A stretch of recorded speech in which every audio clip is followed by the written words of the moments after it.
جديد تاع هاد العيد هاد الكاطو سيترون يجيكم منعش ويذوفل يتقبل الفول. والحاجه اللي عجبتني ماشي بريستيج بزاف، يعني راهو ليك ساك الموديل هذا بزاف شباب وبنين، غير جربوه. نحتاجو 250 غرام تاع زبده ولا مارغرين، نص كاس سكر كلاصي، عندي حبه بيض وصفار بيضه. وكيما على بالكم بشور الليمون لازم يكون حاضر. درت لافاني وخلطت مليح بالباتور كيما تقدروا تستعملوا اليد. هنا نطموها بالفارينه حتى لوين تتجمع وتحصلوا العجينه لازم تكون طريه هكا باش تقدروا تخدموها في المول تاعكم.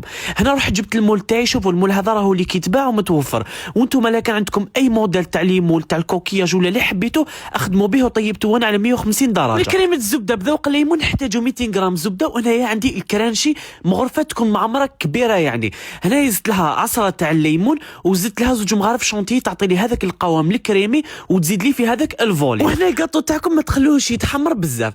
تبقى درت لها هذيك الكريمه وتبقى درت لها هذاك الكرانشي اللي كان بقى لي بذوق الليمون. الحبيبه تاعي ونروحوا نجيبوا شوكولا بالماغي التاج، استعملت هذه شوكولا بلون. شوفوا القوام تاعها بزاف هايل في لي غاطو وسورتو في لابغيونس راكم شفتوها في الغاطو في البدايه، وزيد بزاف بنينه معناتها تاكل وتستبن. هنا شوفوا بعد ما ذوبت الشوكولا تاعي درت لها ملون برتقالي خاص بالشوكولا، وشوفوا يعني حتى الملون كيف خرج مع هذيك الشوكولا.